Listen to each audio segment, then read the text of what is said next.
Hello friends, welcome back to our channel. అందరూ ఎలా ఉన్నారు మామ? అందరూ బాగానే ఉన్నారనుకుంటున్నా. సో మన సబ్స్క్రైబర్స్లో అయితే ఇంటర్మీడియట్ స్టూడెంట్ ఒక డౌట్ అయితే అడిగాడనమాట. ఒకసారి స్క్రీన్ మీద అయితే గమనించండి. బ్రో, బెటర్మెంట్ అంటే ఏంటి అని అయితే అడిగాడనమాట. సో బెటర్మెంట్ అంటే చాలామందికి తెలియకపోయిండొచ్చు.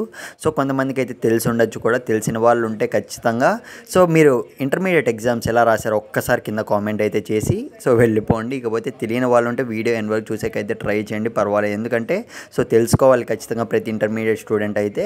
ఇక ఒకసారి అయితే స్క్రీన్ మీద అయితే గమనించండి. బ్రో, బెటర్మెంట్ అంటే ఏంటి? బెటర్మెంట్ అండ్ ఇంప్రూవ్మెంట్ ఎగ్జామ్ అనేది ఉంటుంది అనమాట మనకైతే.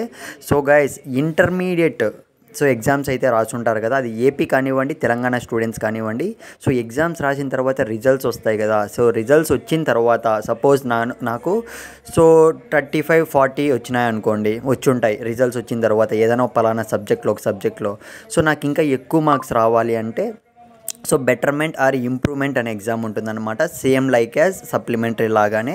సో అది రాస్తే సప్లిమెంటరీ ఎవరు రాస్తారు? ఫెయిల్ అయిన స్టూడెంట్ రాస్తాడు.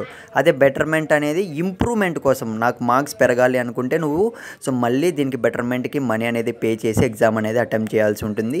సో బెటర్మెంట్ రాస్తే మనకు మ్యాక్సిమం మార్క్స్ అనేవి పెరగచ్చు. సపోజ్ నాకు 35 వచ్చాయి, బెటర్మెంట్ ఎగ్జామ్ రాశాను. సో అంటే నేను పాస్ అయ్యాను, బెటర్మెంట్ రాశాను. సో తర్వాత నాకు 40-45 వచ్చే ఛాన్స్ అయితే ఉంటుంది, 50 మార్క్స్ అలా. సో దాన్ని బెటర్మెంట్ అంటారనమాట. ఇకపోతే మీలో ఎంతమందికి రీకౌంటింగ్ అండ్ రీవెరిఫికేషన్ అంటే తెలియదు, ఒక్కసారి కామెంట్లో అయితే మెన్షన్ చేయండి. సో దాని గురించి కూడా నెక్స్ట్ వీడియో అయితే చేస్తాను.